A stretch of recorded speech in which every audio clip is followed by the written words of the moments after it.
Hello friends, आज हम देखेंगे क्लास 10th मैथ का फर्स्ट चैप्टर जिसका नाम है वास्तविक संख्याएं। इसका 2 लेक्चर हो गया है जिसमें हम पढ़े थे एचसीएफ यूक्लिड विभाजन से लगाना।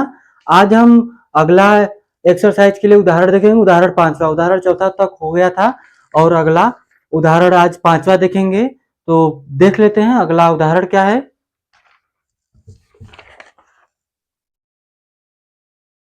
उदाहरण 5वां क्या बोला है? संख्याओं 4n पर विचार कीजिए जहां n एक प्राकृत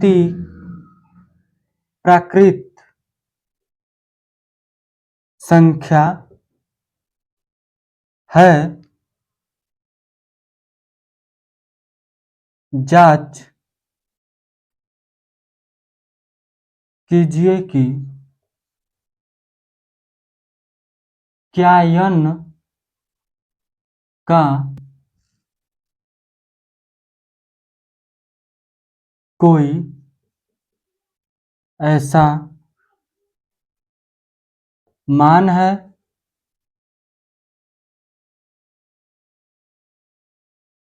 जिस के लिए 4n अंक 0 या 0 पर समाप्त होता है।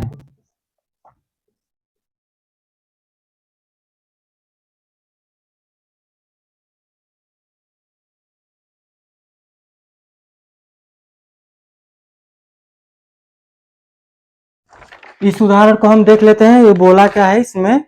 इसमें क्या कहा है कि संख्याओं 4n पर विचार कीजिए कि जहां n एक प्राकृत संख्या है। जांच कीजिए कि क्या n का कोई ऐसा मान जिसके लिए 4n एक शून्य पर समाप्त होता है। यही देखेंगे उदाहरण 5वां। अगर पिछले उदाहरणों में या फिर क्वेश्चनों में कोई भी प्रॉब्लम आई होगी तो कमेंट कर सकते हैं या फिर डिस्क्रिप्शन में व्हाट्सएप का लिंक दिया गया है, वहां पर आप मैसेज करके बता सकते हैं। तो आज हम इस उदाहरण देख लेते हैं। उदाहरण पांचवा क्या है? इसमें हम यहाँ पर बोला है कि यह एक प्राकृतिक संख्या है। तो हम क्या लिख सकते हैं कि चूंकि यह प्राकृत संख्या है, यह एक प्राकृत संख्या है, तो इसलिए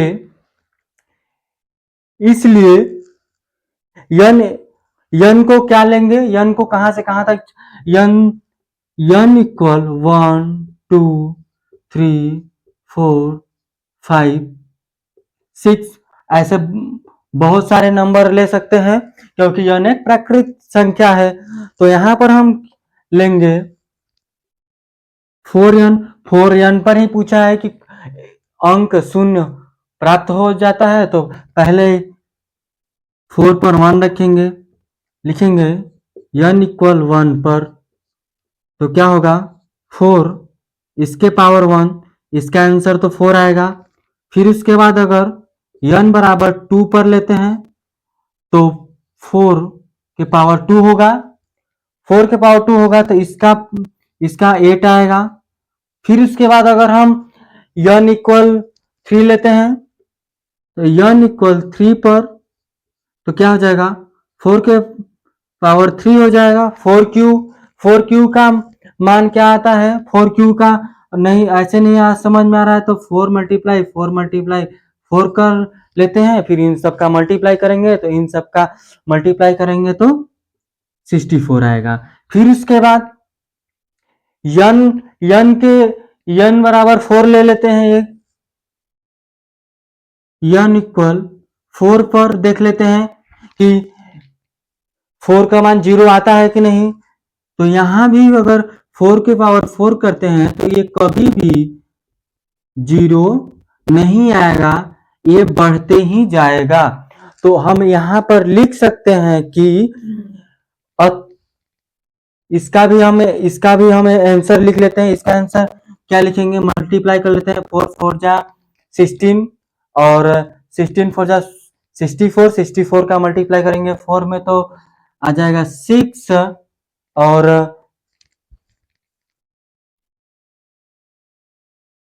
256 आएगा इसका करने पर, 4 के पावर 4 करने पर। तो यहां पर हम, क्योंकि यन एक प्राकृतिक संख्या लिए थे, अगर इसके बराबर अगर इसके आगे कोई संख्या लेते जाते हैं तो ये 4 का मान तो बढ़ते क्रम में आएगा, बढ़ते ही जाएगा। तो यहां पर कभी भी 0 नहीं आएगा। तो लिखेंगे अतः यन, लिखेंगे अतः यन का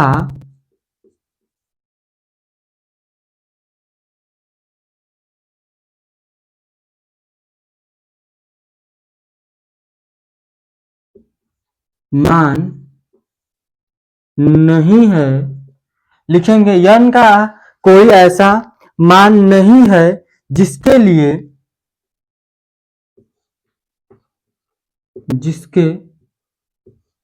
लिए 4 के पावर n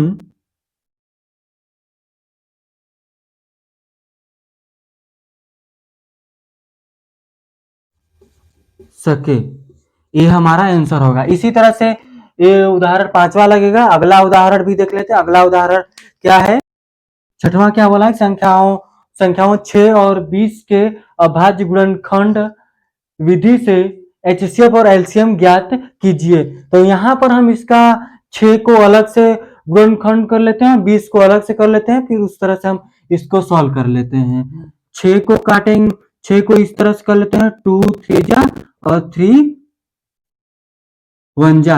अगर किसी को नहीं करने आता है तो इस तरह से कर सकता है, आसान है। 6 के बाद 2 × 3 लिखेंगे, फिर उसके बाद यहाँ पर 20 का करेंगे 20 का, तो 2 से 10, फिर 2 5 जा 5 1 जा, इस तरह से कटेगा। फिर इसके बाद यहाँ पर लिख सकते हैं 20 2 × 5। यहाँ पर एचसीएफ में हम क्या होता है कि जो दोनों में है वही लिखते हैं, लेकिन एलसीएम में जो दोनों में है उसको तो एक बार लिखते हैं, जो नहीं है उसका भी मल्टीप्लाई करते हैं। तो यहाँ पर दोनों में 2 है तो हम एचसीएफ लिख देंगे 2। और एलसीएम के लिए क्या करेंगे, एलसीएम के लिए क्या करेंगे कि यहां से तो 2 1 बार लिखेंगे क्योंकि 2 दोनों में है। फिर इसके बाद 2 लिख ले, 2 भी है, फिर उसके बाद एक बार 3 लिख दिए, एक बार 5 लिख दिए। इन सभी का मल्टीप्लाई करेंगे तो 2 जा 4, यहाँ भी मल्टीप्लाई रहेगा, 2 2 जा 4, 4 3 जा 12, 12 5 जा 16। ये हमारा एलसीएम आएगा। इस तरह से 6वां उदाहरण हो गया। अगला उदाहरण देख लेते हैं। अगला उदाहरण क्या है, 7वां उदाहरण देख लेते हैं। 7वां उदाहरण क्या है, 7वां उदाहरण अभाज्य गुणनखंड विधि द्वारा 96 और 404 का एचसीएफ ज्ञात कीजिए, इनका एलसीएम ज्ञात कीजिए। तो यहाँ पर हम एचसीएफ ज्ञात कर लेते हैं। एचसीएफ जैसे पीछे किए थे उस तरह से ज्ञात करेंगे, लेकिन एलसीएम थोड़ा सा अलग तरह तरीके अपनाएंगे। यहाँ पर इसको 2 से काटते हैं, 2 4 जा 2 8 जा 2 2 जा 2 4 जा 2 1 जा 2 2 जा 2 6 जा 2 3 जा 2 3 1 जा। तो इसको हम जैसे वहां किए थे 96 इक्वल 2 × 2 कितने बार है, 1 2 3 4 5 टाइम है। तो एक 1 2 3 4 5 × 3, इन सभी को मल्टीप्लाई करेंगे तो 96 आएगा। फिर इसके बाद वो 404 को कर लेते हैं। यहाँ पर 404 को करेंगे तो 2 से 2 2, फिर 2 से काटेंगे तो 1 1, ये 101 किसी से नहीं कटेगा, तो इसको हम 101 ही छोड़ देंगे, उसी से काट देंगे वहां पर। तो यहाँ पर हम लिख सकते हैं कि 404 इक्वल 2 मल्टीप्लाई 101। यहाँ पर दो मैच किया, एक यहाँ और ये दो यहाँ पर, तो हम लिख सकते हैं HCF, क्या लिख सकते हैं, HCF इक्वल 2 मल्टीप्लाई 2 यानी कि 4। HCF तो 4 आया। एलसीएम के लिए यहाँ पर एक फॉर्मूला फॉर्मूला है जो लिखता है कि दो संख्याओं का गुणन फल बराबर एलसीएम मल्टीप्लाई HCF। तो यहां पर इस मेथड का यूज करके हम इसको सॉल्व कर लेते हैं, एलसीएम निकाल लेते हैं। एलसीएम को इधर लाएंगे, एलसीएम को, तो दो संख्याओं का गुणनफल क्या होगा, इन दोनों का मल्टीप्लाई करेंगे, इन दोनों का मल्टीप्लाई करेंगे, तो 96 मल्टीप्लाई 404। यहां से फिर इसके बाद HCF कितना है, HCF आया है 4। हम यहाँ पर इसको काट देते हैं। इसको अगर हम काटते हैं 4 से तो एक कटेगा, ये तो एक कट जाएगा हमारा, 96 मल्टीप्लाई 101 आएगा इसको काटने पर। अब इसका मल्टीप्लाई उसमें कर लेंगे, इसका मल्टीप्लाई अगर 96 का मल्टीप्लाई 101 में करते हैं तो देख लेते हैं कितना था, 96 इतना 606 909, यहाँ पर आएगा 6969। तो इसका आंसर क्या जाएगा, एलसीएम क्या जाएगा, 9696, ये हमारा एलसीएम आएगा। इस तरह से इसको कर सकते हैं, या पिछली तरह से जिसको पिछली उदाहरण में जैसे किए थे उस तरह से भी यहाँ एलसीएम निकाल कर रख सकते थे, लेकिन हम यहाँ पर दूसरा थोड़ा सा नियम चेंज किए हैं।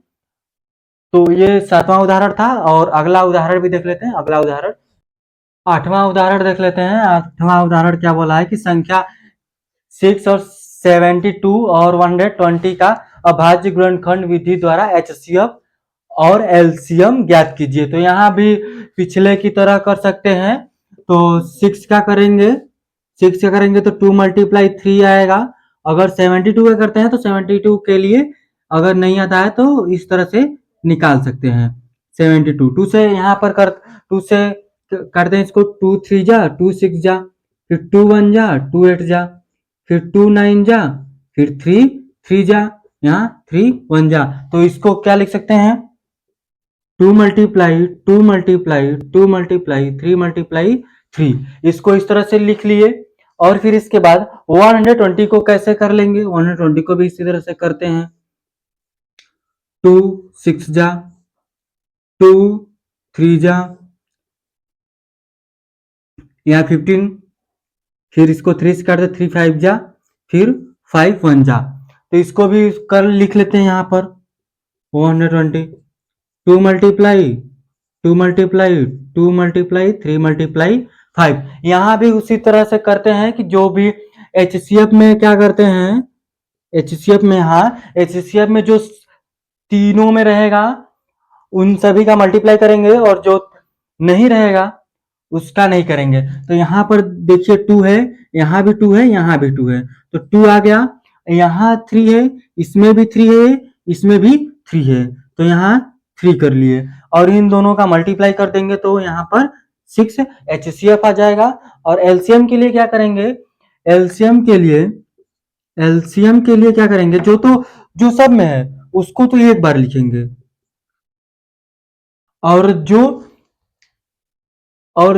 इन दोनों में है, दो इनमें है, इनको भी एक बार लिख लेते हैं,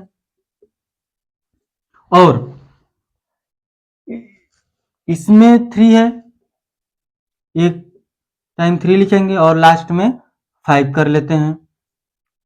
इस 3 को यहां से हटाते हैं, 2 मल्टीप्लाई 2 करते हैं, यहाँ 3 लिखते हैं, एक लाइन से सबको लिख लेते हैं यहाँ पर। अब एक एलसीएम में क्या करेंगे, इन सभी का करेंगे मल्टीप्लाई, इन सभी का मल्टीप्लाई करेंगे तो हमारा आंसर आ जाएगा, एलसीएम निकल जाएगा। तो 2 2 जा 4, 4 2 जा 8, 8 3 जा 24, 24 3 जा 72, 72 का मल्टीप्लाई करेंगे 5 में तो 72 मल्टीप्लाई 5 करेंगे तो 0 और 36, यहाँ पर 360 आएगा। ये एलसीएम निकल गया और ये एचसीएफ निकल गया। इस तरह से इस उदाहरण 8वां तक कंप्लीट हुआ। आज के लिए बस इतना ही था। अगले अगले एक लेक्चर में हम प्रश्नावली 1.2 पढ़ेंगे। अगर किसी भी प्रश्न में दिक्कत हो, प्रॉब्लम हो तो आप कमेंट कर सकते हैं या फिर डिस्क्रिप्शन में व्हाट्सएप का लिंक है, वहां पे जाकर आप मैसेज कर सकते हैं।